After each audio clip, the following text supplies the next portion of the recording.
साखर कारखान्याचे शेतकऱ्यांचे प्रतिनिधी यांना मी विनंती करतो की त्यांनी आपल्याला जे वर चर्चा झाली अधिकाऱ्यांसोबत त्याची माहिती द्यावी. बोला. आम्ही जरंडेश्वर सहकारी साखर कारखान्याच्या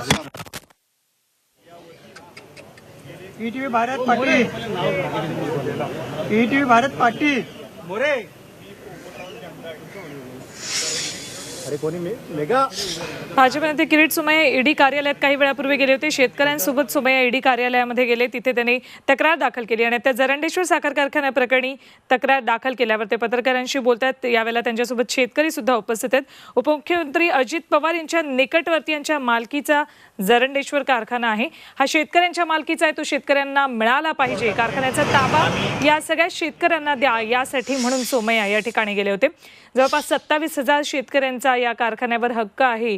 तो त्यांच्यापर्यंत गेला पाहिजे. त्यांचा हक्क त्यांना मिळाला पाहिजे. संलग्न होऊन ईडीच्या अखत्यारीत आल्यानंतर त्या केसमध्ये बरेचसे असे त्याच्यात हे झाल्यानंतर ईडी कोर्टानं त्या केसेसची चौकशी केली आणि चौकशी अंती या ठिकाणी आम्हाला न्याय मिळालेला आहे आणि तो न्याय मिळवून देण्यासाठी आम्ही सोमय्या साहेबांच्याकडं या ठिकाणी आल्यानंतर आम्ही सोमय्या साहेबांना विनंती केली की आमच्यावर जो अन्याय झालेला आहे तो अन्याय दूर करण्याकरता तुम्ही आम्हाला मदत करावी आणि त्याप्रमाणे सोमय्या साहेबांनी आम्हाला अतिशय मदत केलेली आहे आणि या कार्यालयात येऊन आमची केस आता शेवटच्या टप्प्यावर आहे आणि आम्ही आज सोमय्या साहेबांच्या बरोबर येऊन आम्ही जरंडेश्वर सहकारी साखर कारखाना हा सभासदांचा 27,000 सभासदांचा साखर कारखाना हा अन्यायकारक जो घेतलेला होता तो कारखाना परत सभासदांना द्यावा ही विनंती करण्याकरता आम्ही ईडी कार्यालयात आलो. तुमचं नाव पण सांगा. तुमचं. शंकरराव काकासाहेब भोसले व्हाईस चेअरमन जरंडेश्वर कारखाना. अत्यंत अन्यायानं ह्या कारखान्यावर झेप मारली आणि आमचा शेतकऱ्याचा आत्मा तो जरंडेश्वर कारखाना आहे ताब्यात घेतला.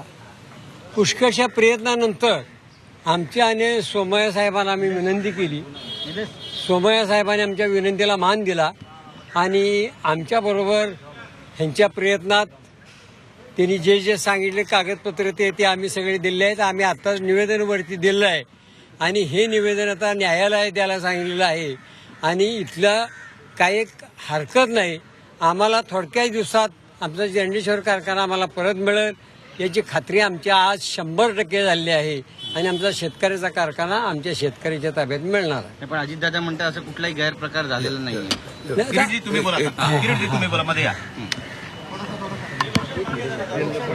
मला असं वाटतं की अजितदादांना न्यायालयाने उत्तर दिलेला आहे.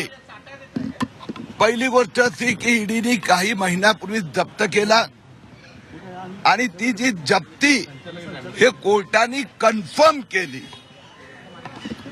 आता बेनामी जर होल्डर आहेत तर अजितदादांनी बोलायची गरज काय आहे? जर अजितदादाचा काही संबंध नाही मग ते बोलतात कशाला? आता पीएमएलए कायद्यात तरतूद आहे की अशा प्रकाराने जप्त झालेली प्रॉपर्टी ते 27,000 शेतकऱ्यांच्या वतीने जर कोर्टात अर्ज आला किंवा त्यांनी ईडीला येऊन भेटले तर आज ईडीने सांगितलं आमची हरकत नाही आहे. जे कारण की तो सहकारी साखर कारखाना तो हा सहकारी साखर कारखाना त्यांचे मूळ सभासद शेतकरी जर घेऊ इच्छितात चालवू इच्छितात तर आम्ही न्यायालयात ना हरकत पत्र म्हणजे एनओसी द्यायला तयार आहोत.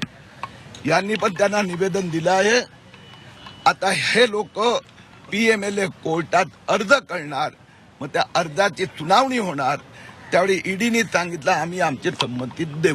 साधारणतः कधीपर्यंत हा कारखाना शेतकऱ्यांना मिळू शकतो कारण हे एक बेंचमार्क होऊ शकतो या निर्णयामुळे? प्रयत्न आपला आहे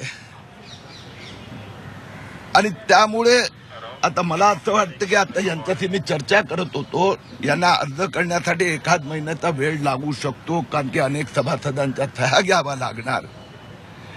प्रयत्न जर अजितदादाचा हा कारखाना नाही आहे तर अजित पवार आणि शरद पवारांनी मूळ शेतकऱ्यांच्या ताब्यात देण्यासाठी सहकार्य करावं. अजितदादावर एक्शन हा वेगळा भाग आहे. इन्कम टॅक्स, बेनामी प्रॉपर्टी. जरंडेश्वर साखर कारखाना ते म्हणतात माझा नाही आहे. ते उपमुख्यमंत्री आहेत. मूळ शेतकरी पुढे येत आहेत. प्रायव्हेट लिमिटेडच्या हातात आहे सध्या. शेतकऱ्यांना परत द्या. सगळ्यांनी मिळून एक आदर्श उदाहरण उभं करा. पण गुरु कमोडिटीज आणि अजित पवार यांचे संबंध कशा प्रकारे स्पष्ट होते? आता हे सगळं सिद्ध झालेलं आहे. तुम्ही पण सगळ्यांनी बातम्या दिल्या आहे. गुरु कमोडिटीचे मालक हे पवार कुटुंबीय आहे.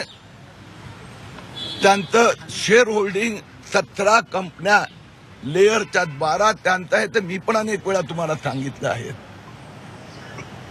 की जे कागदावर आहे हे मी वाचून दाखवलं. अजितदादा म्हणतात मी हक्क सोडून देतोय.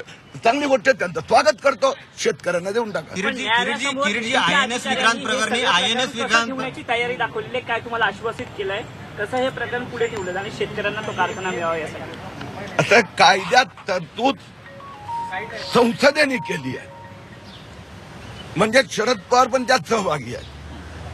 पण अजूनपर्यंत पहिलं उदाहरण पण पवार साहेब इतके वर्ष कृषी मंत्री असल्यानंतर त्यांनी घडवलं नाही. त्याला आपण सगळे मिळून पहिलं उदाहरण घडवूया.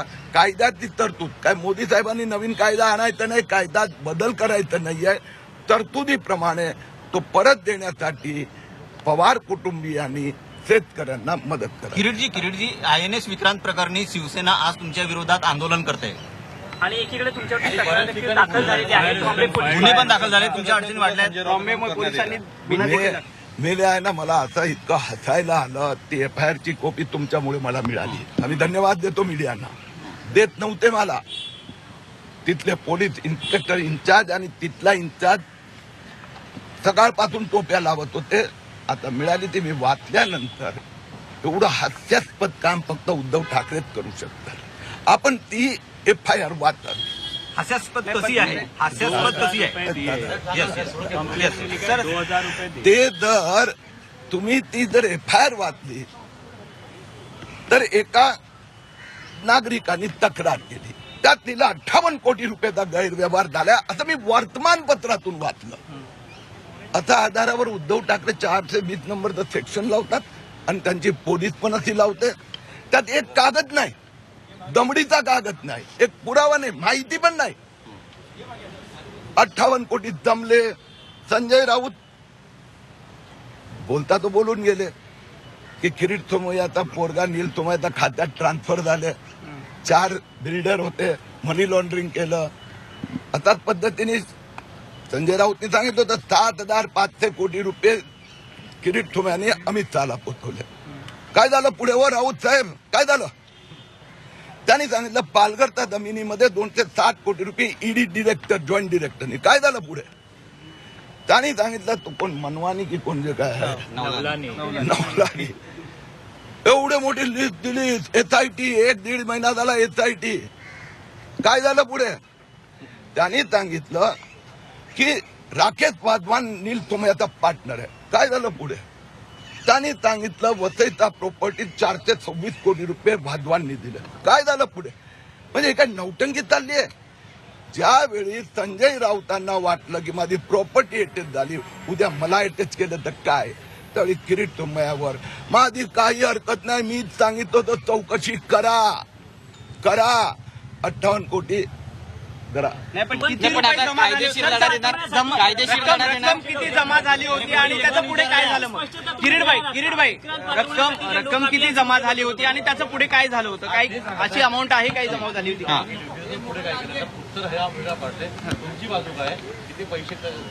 जमा झाले होते का आणि किती झाले होते आणि झाले होते तर त्याचं पुढे काय झालं?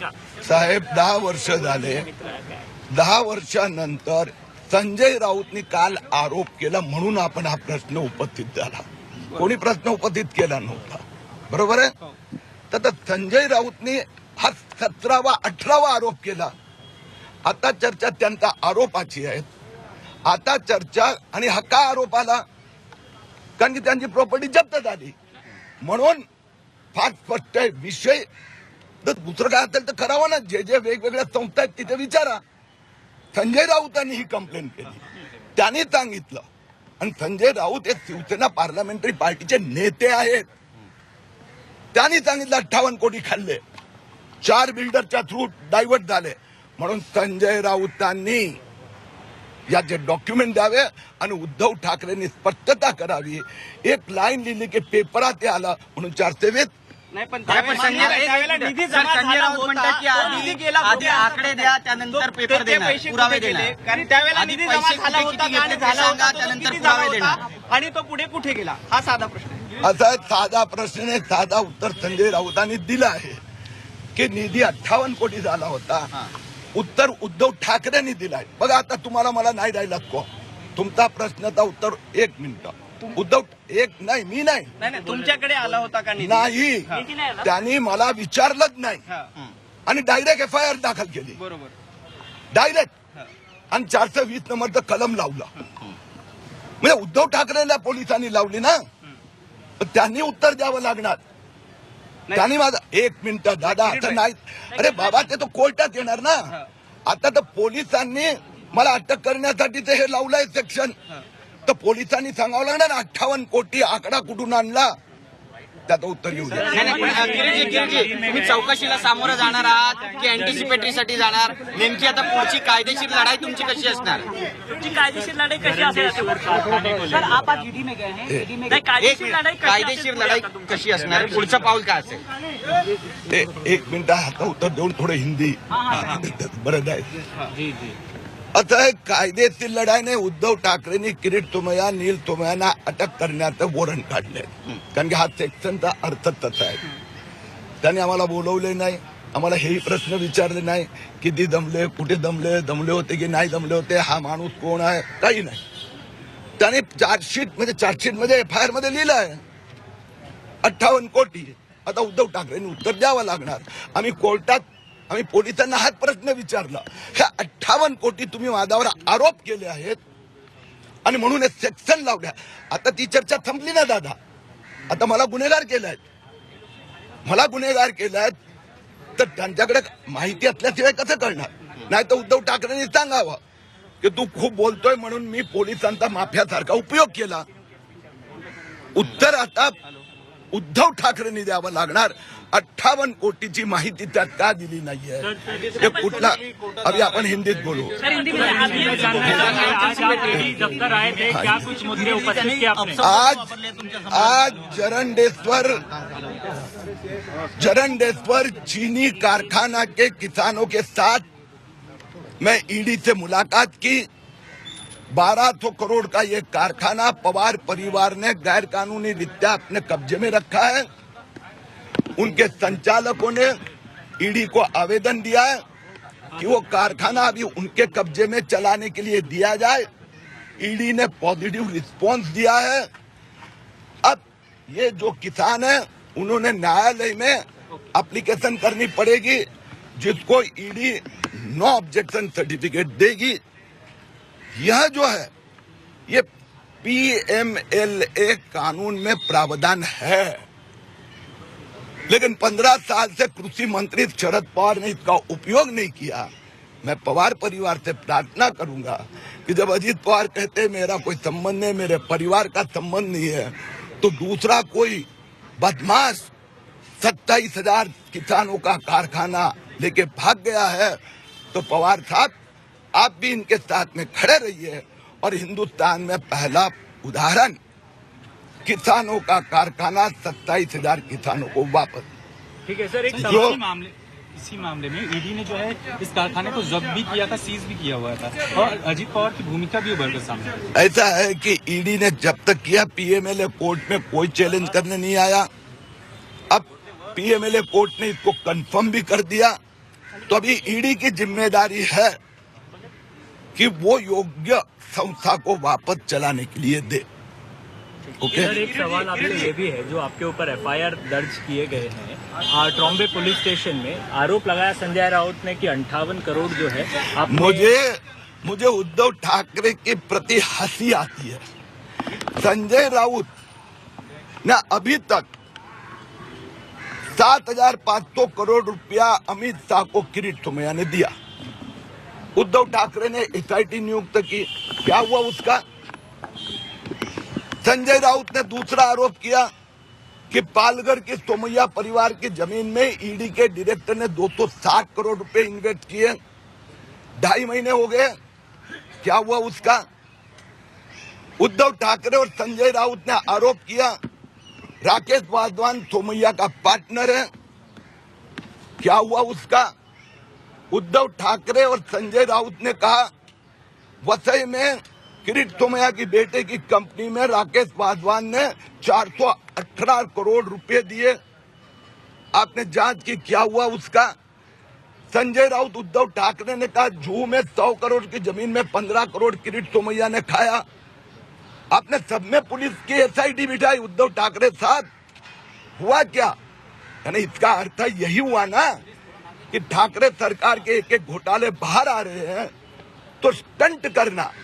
अब संजय राउत ने कल नया स्टंट किया, जब उसकी प्रॉपर्टी जब्त हो गई तो उन्होंने स्टंट किया 58 करोड़ विक्रांत।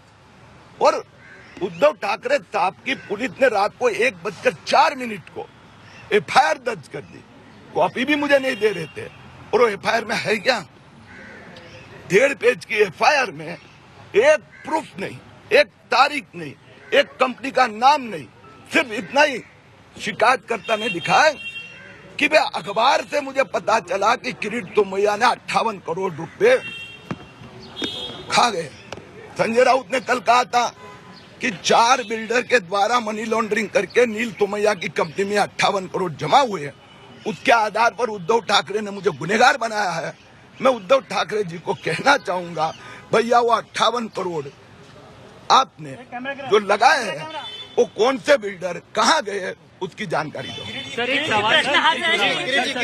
सवाल